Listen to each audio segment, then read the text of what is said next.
नमस्कार, आप देख रहे हैं परीक्षा ऑनलाइन क्लासेस। आज हम पढ़ने वाले हैं छत्तीसगढ़ का आर्थिक सर्वेक्षण 2020-21 और इसमें आज हम पढ़ने वाले हैं इसका आज क्लास तो सेकंड है, पर हम इसमें पार्ट 3 को पढ़ेंगे। पार्ट सेकंड में या इसकी जो द्वितीय अध्याय है उसमें जनगणना है, तो जनगणना को हम थोड़ा बाद में देखेंगे। आज हम देख लेते हैं राज्यीय आय। हम देखते हैं राजकीय आय क्या होता है। तो राज्यीय आय को समझने से पहले इसको हम राष्ट्रीय स्तर पे किस तरीके से समझते हैं पहले समझ लेते हैं, उसके बाद हम राजकीय आय को समझेंगे। क्योंकि किसी भी चीज़ को अगर हम बड़े पैमाने पे समझते हैं तो छोटे स्तर पे उसको समझना बहुत आसान होता है। तो राष्ट्रीय आय किसको कहते हैं? राष्ट्रीय आय से अभिप्राय एक राष्ट्र की एक वर्ष में आर्थिक क्रियाओं के फलस्वरूप उत्पादित अंतिम वस्तु एवं सेवाओं के मौद्रिक मूल्य के योग को कहा जाता है। ठीक है, इतने में समझ आ रहा है कि एक राष्ट्र है, एक सीमा अवधि है, एक वर्ष के अंतर्गत जितनी भी आर्थिक क्रियाएं हो रहे हैं उसका जो अंतिम उत्पाद है, चाहे वो कोई सेवा हो या वस्तु हो, उसके मौद्रिक मूल्य के योग को हम कहते हैं राष्ट्रीय आय। उसी तरीके से ये एक राष्ट्र के लिए है। तो अगर हम मान लीजिए भारत है, तो भारत के अंदर क्या है? छत्तीसगढ़ है। तो छत्तीसगढ़ के लिए अगर हम निकालना चाहेंगे तो वो उसके लिए क्या हो जाएगा? एक राज्य है तो राजकीय या राज्यीय आय हो जाएगा, सेम उसी तरीके से। ठीक है, क्योंकि ये जो पहली बार पढ़ रहे हैं उनको थोड़ा सा दिक्कत हो सकता है। इसके लिए मैं जीएसडीपी या जीएनडीपी या आपका जो कंसेप्ट है उसको अलग से एक छोटा सा वीडियो बना करके मैं एक्सप्लेन कर दूंगी। अगर यहाँ पर उसको एक्सप्लेन करना शुरू करूँगी तो कंसेप्ट को समझाने में थोड़ा समय लगेगा। समझना बहुत, एक बार समझ गए ना तो बहुत आसान है और आसानी से आप समझ सकते हैं। उसके बाद हम देखते हैं राज्यीय आय क्या है। तो हम छत्तीसगढ़ के संदर्भ में देखेंगे उसको। तो राज्यीय आय क्या होता है? छत्तीसगढ़ राज्य की सीमा में उत्पादित वस्तु और सेवाओं के अंतिम मौद्रिक मूल्य को छत्तीसगढ़ राज्य का सकल घरेलू उत्पाद कहा जाता है, ये उसके लिए आय है। ठीक है, अब यहाँ पर दो टर्म हम आगे यूज़ करेंगे। एक तो होता है प्रचलित भाव पे और दूसरा होता है स्थिर भाव पे। तो कई बार हम इसको समझ नहीं पाते हैं, तो इसको थोड़ा समझ लेते हैं। प्रचलित भाव क्या होता है? किसी वर्ष के लिए निश्चित भाव, मतलब जो वर्तमान वर्ष है उसके लिए जो रेट फिक्स किया गया है वो उसका प्रचलित भाव है। यहाँ पर छूट गया है, यहाँ पर आप अपने नोट्स में लिख लेंगे स्थिर भाव।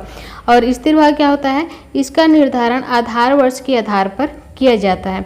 जैसे हमारे लिए अभी आधार वर्ष क्या है? वर्ष 2011-12। तो जो भी आकलन करेंगे, जो भी कैलकुलेशन करेंगे तो आधार वर्ष से करेंगे। ठीक है, अब हम देख लेते हैं जीएसडीपी। तो पहले हम मत को देखते हैं, जैसे सकल राज्य घरेलू उत्पाद 2020-21 के लिए, और हम निवल राज्य घरेलू उत्पाद देखते हैं। तो हम इसको दोनों को देखेंगे स्थिर भाव पे और प्रचलित भाव पे। ज़्यादातर जो भी क्वेश्चन बनता है वो बनता है स्थिर भाव से, लेकिन एक नज़र में हम प्रचलित भाव को भी देख ले रहते हैं। अगर बाई चांस आ जाता है, आने की संभावना बहुत कम रहती है, लेकिन आ जाता है तो क्वेश्चन हमसे छूटना नहीं चाहिए। ठीक है, तो हम इसमें दो तरीके देखेंगे। एक तो हम उसकी भागीदारी की देखेंगे या हिस्सेदारी कितना है, उसका कितना हिस्सा है, और प्रतिशत वृद्धि कितना हुआ है।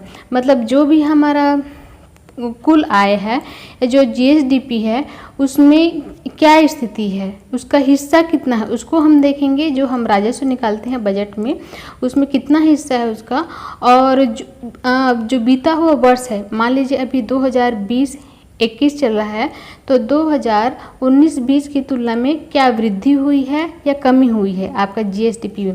ये जीएसडीपी है, स्टेट के लिए निकाल रहे हैं इसलिए जीएसडीपी। अगर हम राष्ट्र के लिए निकालते तो क्या होता? जीडीपी होता, एस फॉर स्टेट। ठीक है, इतना तो आप सभी लोगों को समझ आता होगा। ठीक है, अब हम वैल्यू देख लेते हैं।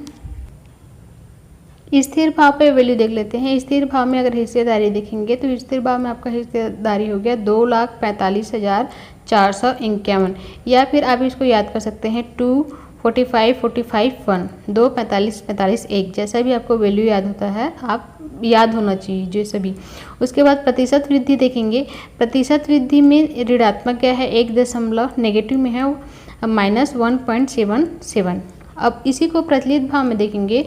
प्रचलित भाव में क्या होता है, कोई भी वैल्यू है हमेशा ज़्यादा ही आएगा, क्योंकि प्रचलित भाव के लिए हमने क्या डेफिनेशन देखा था कि ये वर्तमान समय के लिए या जो वर्तमान वर्ष है, जो चालू वर्ष है उसके लिए लिया जाता है, तो ये वैल्यू क्या होता है हमेशा ज़्यादा ही आता है। और आपका ये इसके लिए वैल्यू है 3,50,269 करोड़। और दशमलव में आप बस इसका प्रतिशत वृद्धि देखेंगे तो इसमें पॉजिटिव आया है 1.54%। तो ये तो हो गया आपका जीएसडीपी का स्थिर भाव पे और प्रचलित भाव पे, ठीक है। और उसी तरीके से अगर हम इसके लिए निवल उत्पाद निकालें, निवल राज्य घरेलू उत्पाद निकालें। निवल राज्य घरेलू उत्पाद क्या होता है, ये शुद्ध जैसे राष्ट्रीय आय होता है तो राष्ट्रीय आय की गणना क्या करते हैं, जीएनडीपी पे करते हैं। उसी तरीके से एक राज्य के लिए भी उसके निवल राज्य घरेलू उत्पाद की गणना कर सकते हैं। यहाँ से क्वेश्चन तो बहुत कम बना है, फिर भी हम देख लेते हैं। और ये तो हमेशा प्रचलित भाव पे ही रहेगा, तो इसके लिए वैल्यू है आपका 3,12,531 करोड़। और इसमें प्रतिशत वृद्धि कितना हुआ है, प्रतिशत वृद्धि हुआ है इसमें पॉजिटिव में है 8.68%, ठीक है। अब इसमें से हम देखते हैं प्रति व्यक्ति आय। प्रति व्यक्ति आय स्थिर भाव पे और प्रचलित भाव पे दोनों में देख लेते हैं। प्रति व्यक्ति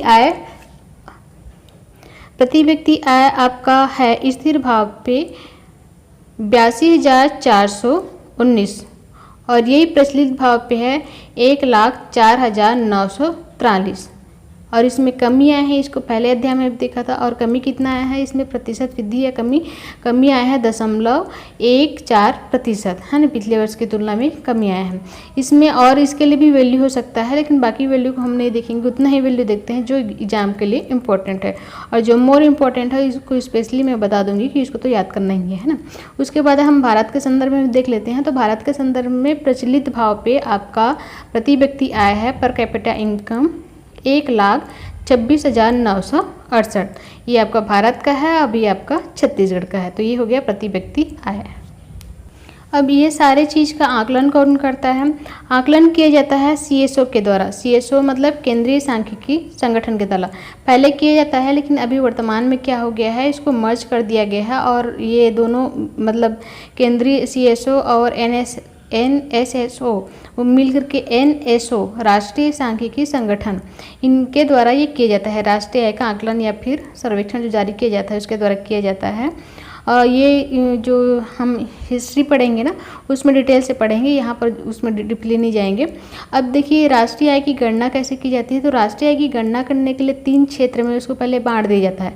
एक्चुअल में हम जब भारतीय इकोनॉमिक पढ़ते हैं तो क्षेत्र तो 5 होते हैं अलग अलग, जैसे हम अभी सामान्यतः प्राथमिक द्वितीयक तृतीयक क्षेत्र ही पढ़ते हैं, लेकिन इसके अलावा तृतीयक के अलावा चतुर्थ और पंचम क्षेत्र भी होते हैं। पर इसका क्योंकि हम यहाँ पर आय के बारे में पढ़ रहे हैं तो उनका जिक्र नहीं करेंगे। जब हम पढ़ेंगे उसको तो उसके बारे में डीपली पढ़ेंगे। तो हम देख लेते हैं पहले तो क्या है, 3 क्षेत्रों में इसकी गणना की जाती है। और ये 3 क्षेत्र 14 उप क्षेत्रों में बटे होते हैं जहाँ से इनका आंकड़ा लिया जाता है। तो कौन कौन से 14 उप क्षेत्र हैं उसको देख लेते हैं। जैसे प्राथमिक क्षेत्र हो गया, प्राथमिक क्षेत्र के अंतर्गत क्या क्या आता है, कृषि है, वानिकी है, मत्स्य उद्योग है, खनन और उत्खनन है। द्वितीय क्षेत्र के अंतर्गत विनिर्माण, निर्माण, विद्युत क्षेत्र और जलापूर्ति, विद्युत, गैस एवं जलापूर्ति। उसके बाद आपका तृतीय क्षेत्र के अंतर्गत आता है परिवहन एवं भंडारण। उसके बाद संचार आ जाएगा, व्यापार एवं जलपान क्रिया हो गया, बैंकिंग एवं बीमा हो गया, वास्तविक संपदा हो गया, सार्वजनिक प्रशासन, विदेशी क्षेत्र, अन्य सेवाएं। इस तरीके से कुल कितना हो गया है, कुल 14 आपके उप क्षेत्र हो गए। इनका मतलब जो कैलकुलेट किया जाता है इन सभी से लेकर के आपके राज्य की आय की गणना की जाती है। तो यहाँ पर जानकारी के लिए है कि कौन कौन सा क्षेत्र किसके अंतर्गत आता है, ठीक है। अब जीएसडीपी में क्षेत्रवार प्रतिशत वृद्धि भागीदारी अग्रिम अनुमान 2020-21 देख लेते हैं। देखिए ये समझ नहीं आ रहा तो इसको समझा देती हूँ। जैसे जीएसडीपी है, कैलकुलेट करेंगे तो हमने भी क्या देखा, अभी हमने देखा कि जीएसडीपी कैलकुलेट करने के लिए या जीडीपी कैलकुलेट करने के लिए 3 क्षेत्रों में बांट दिया गया है। कितने को, जो कुल 14 क्षेत्र है ना उनको 3 क्षेत्रों में बांट दिया गया है, प्राथमिक, द्वितीयक और तृतीयक, या फिर इसी को कहते हैं कृषि, उद्योग या फिर सेवा क्षेत्र। तो यहाँ से हमको एक तो हमको ये देखना है कि उसकी हिस्सेदारी कितना है, जो हमारा कुल जीडीपी है ना, तो उस जीडीपी में कृषि का कितना हिस्सा है, कितना योगदान दे रहा है। मान लीजिए 100 है तो 100 में कितना % है। और उसी तरीके से दूसरा चीज़ देखेंगे वृद्धि दर, मतलब पिछले साल की तुलना में या पिछले बजट सत्र की तुलना में अभी जो वर्तमान है उसमें कितना वृद्धि हुआ है या फिर कितना कमी हुआ है। तो हमारे पास कितना हो गया, 2 डाटा हो गया, एक हिस्सेदारी, दूसरा वृद्धि दर। हिस्सेदारी और वृद्धि दर इतना तो समझ आ गया। अब इनके फिर 2 भाग हैं। कैसे? हिस्सेदारी निकालेंगे तो स्थिर भाव पर आधार वर्ष को मान करके निकालेंगे, और दूसरा वर्तमान जो वर्ष है प्रचलित भाव उसको निकालेंगे। ये तो हिस्सेदारी हो गया। उसी तरीके से जो वृद्धि दर हुआ है ना, तो वृद्धि दर को भी स्थिर भाव और प्रचलित भाव पे हम निकालेंगे। तो इसको वैल्यू को देख लेते हैं। जैसे हम पहले देखते हैं इसके हिस्सेदारी पहले देख लेते हैं। ये आपका कृषि क्षेत्र, उद्योग, सेवा और कुल हिस्सेदारी और कुल वृद्धि दर। तो हम देखते हैं पहले जीएसडीपी की हिस्सेदारी या फिर भागीदारी स्थिर भाव पे देखते हैं। तो ये कितना है कृषि के लिए, ये 17.64 है, और उद्योग के लिए 46.43 है। ये 4, ये 6, ये 3, उसका हाफ गया है ना, तो ऐसे करके इसको याद कर सकते हैं। दोनों, एक 46 है, दूसरा। इसके बाद आपका सेवा क्षेत्र है 35.94%, 35.94%। ठीक है। कुल अगर देखेंगे तो कुल मिलाकर के कितना हो जाता है, ये 100% हो गया। अब प्रचलित भाव पे अगर देखेंगे तो प्रचलित भाव पे कृषि की जो वैल्यू है वो कितना है, देखिए पहले भी मैं बताया था कि प्रचलित भाव पे वैल्यू हमेशा क्या मिलेगा, हमको ज़्यादा ही मिलेगा। प्रचलित भाव पे कितना है 22.69%, उद्योग का कितना है 39.62%, और सेवा का कितना है 37.69%। तीनों में भी आप देख रहे हैं, मतलब आपका स्थिर भाव में हो चाहे प्रचलित भाव में, आपका सर्वाधिक योगदान किसका है, हमारे जो जीएसडीपी में उसमें सर्वाधिक योगदान आपका उद्योग क्षेत्र है, उसके बाद आपका सेवा क्षेत्र है, फिर उसके बाद कृषि क्षेत्र का है। वैल्यू देख के ही समझ आ रहा है। अब हम देखते हैं इसके जीएसडीपी, इसका वृद्धि दर देखते हैं। स्थिर भाव पे वृद्धि दर देखेंगे। देखिए एग्जाम में आपके आने की संभावना ये वैल्यू है स्थिर भाव पे और इसका स्थिर भाव पे। आपको इन वैल्यू को याद रखना है। आप इसको याद नहीं रखते हो तो भी चलेगा, लेकिन एक बार आप जरूर देख लें, है ना। तो अब कृषि के लिए कितना है 4.61%, उद्योग कितना है, इसको हमने पहले वाले क्लास में देखा था।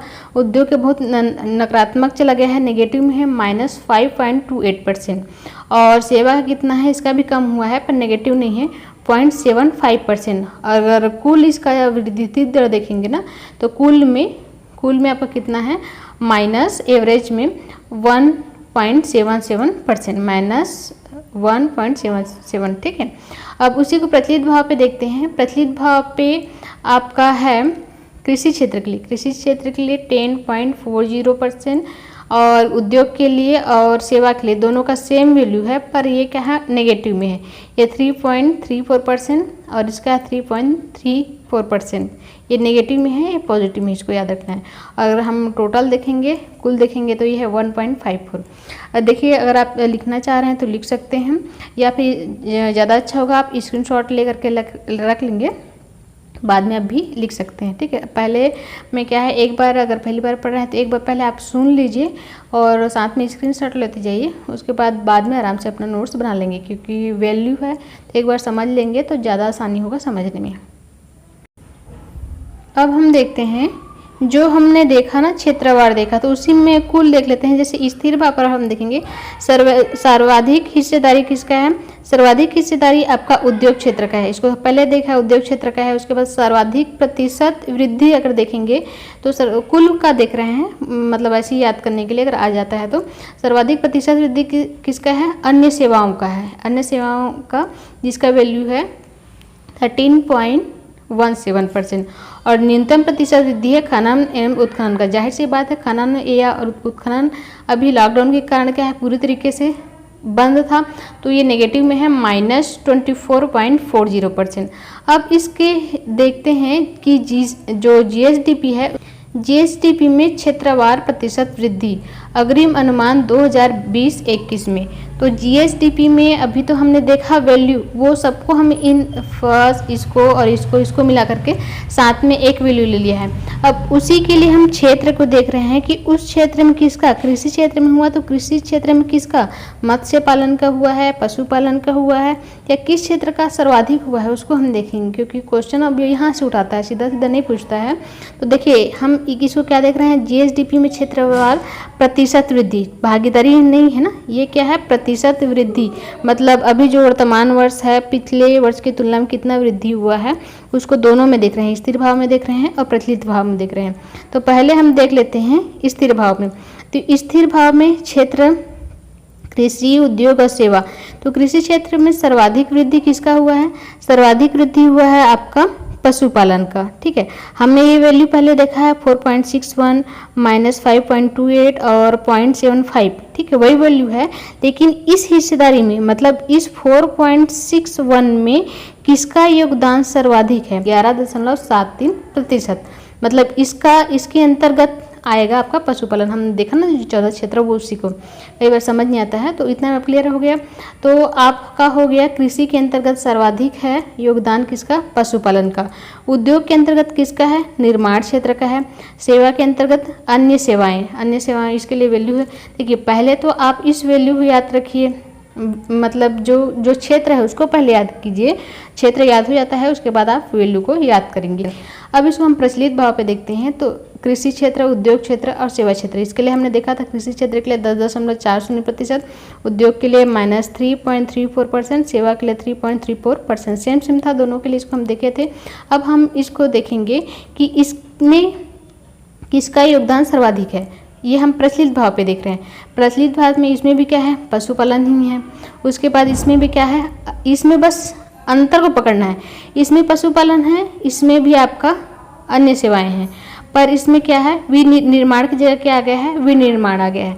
तो हमको तो जो क्षेत्र है वो याद हो गया है, तो क्षेत्र भी ज़्यादातर वैल्यू तो कम ही पूछता है। वैल्यू पहले हम क्षेत्र याद कर लेते हैं, उसके बाद वैल्यू जाएंगे। इसके लिए कितना है, 17.18%, विनिर्माण के लिए 2.04% और अन्य सेवाओं के लिए है 15.41%।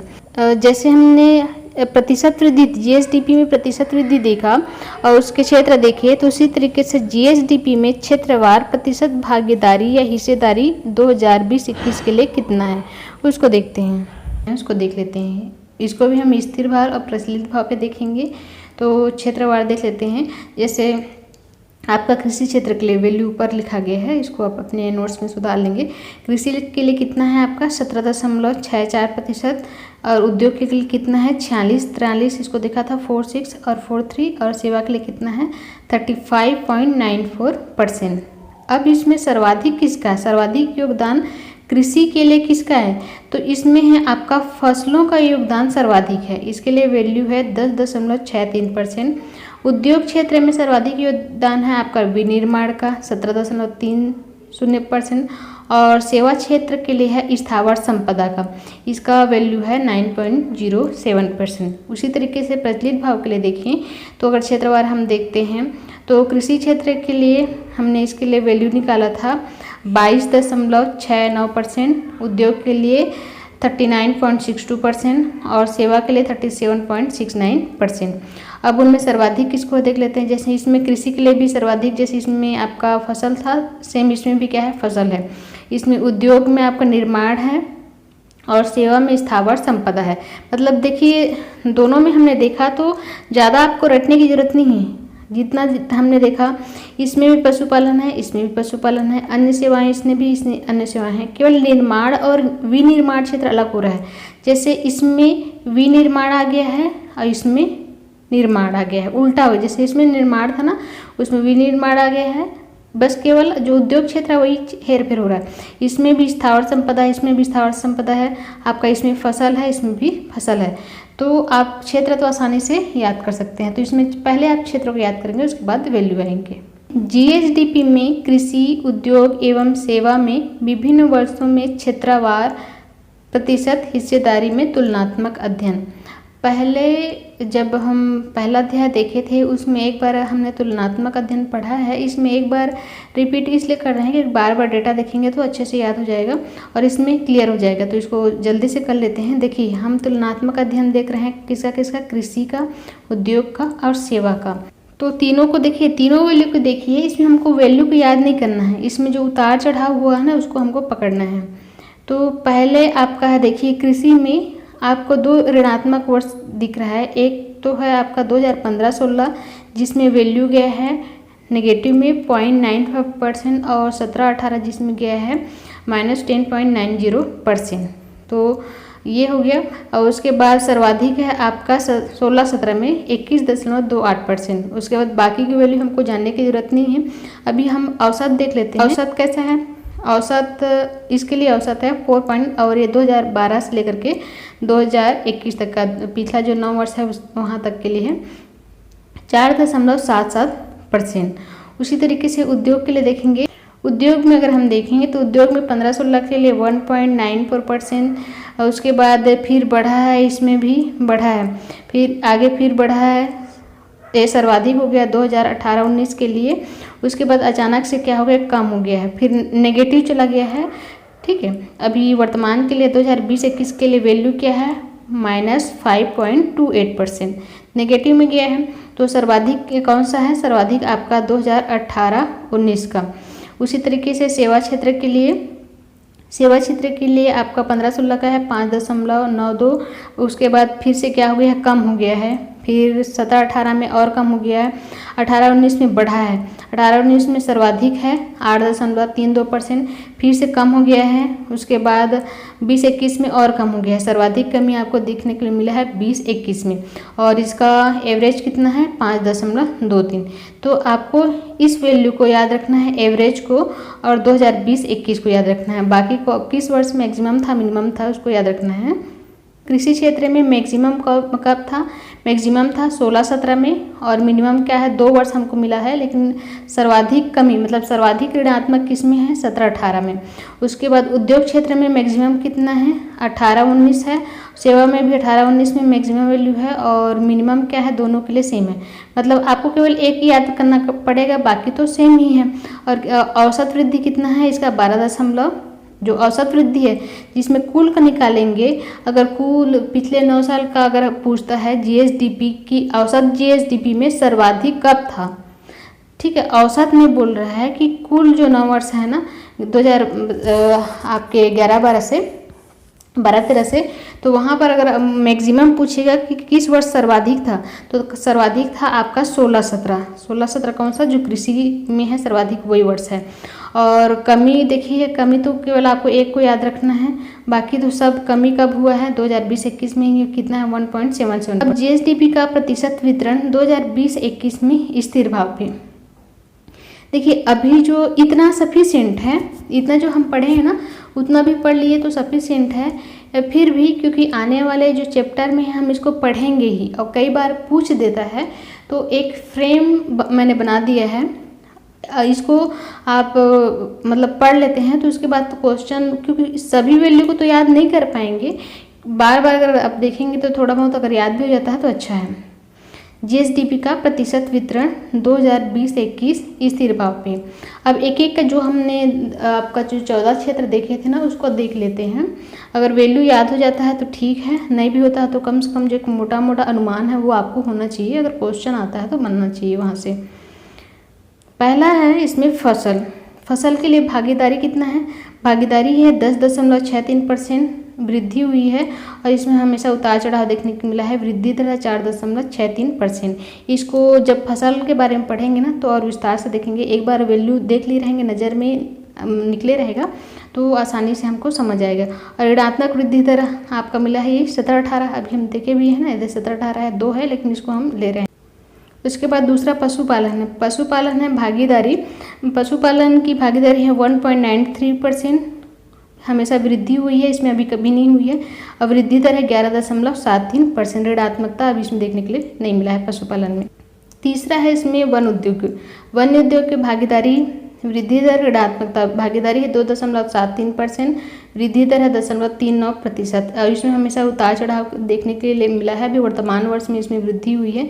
ऋणात्मकता देखेंगे तो इसमें भी 17-18 को देखने के लिए मिलता है, क्योंकि अभी 17-18 में भी हुआ है, 18-19 में भी हुआ है, 20-21 में भी हुआ है, लेकिन सर्वाधिक आपका ऋणात्मक कब था? 17-18 में था। मछली उद्योग है, भागीदारी है 2.35% और इसमें निरंतर वृद्धि हो रही है। और वृद्धि दर कितना है? 5.51%। ऋणात्मकता अभी तक इसमें देखने के लिए नहीं मिला है। उसके बाद खनन उत्खनन का देखेंगे, भागीदारी है 8.34%। इसमें अभी वर्तमान वर्ष की तुलना में कमी आई है और सर्वाधिक कमी कब से होना शुरू हो गया? 2017-18 से।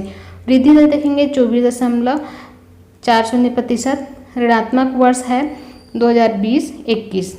विनिर्माण क्षेत्र, इसमें भागीदारी है 17.30%। इसमें वृद्धि हुई है और इसमें भी अगर उतार चढ़ाव देखने के लिए मिला है। और वृद्धि दर है आपका 0.53%।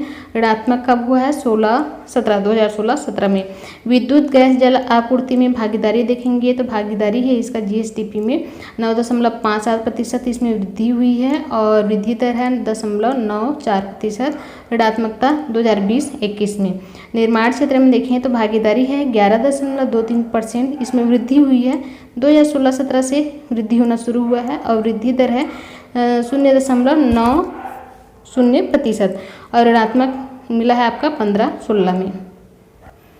वित्तीय सेवाएं, वित्तीय सेवाओं के लिए भागीदारी देखेंगे तो 3.72%। वृद्धि दर है 4.48%। ऋणात्मक मिला है 2016-17 में और उसमें भी उतार चढ़ाव देखने के लिए मिला है। परिवहन और संचार, भागीदारी कितना है? 4.47%। इसमें कमी आई है पिछले वर्ष की तुलना में, इसमें भी उतार चढ़ाव देखने के लिए मिला है। वृद्धि दर है 2.97% और ऋणात्मक अभी वर्तमान है 2020-21।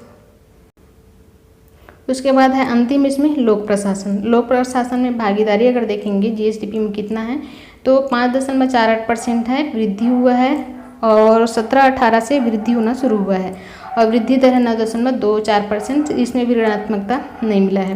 तो देखिए ये जो हमने देखा ना 1 से लेकर के 11 तक जितने भी आपके उप क्षेत्र देखे हैं, तो इसको इतना सारा वैल्यू तो याद नहीं कर सकते।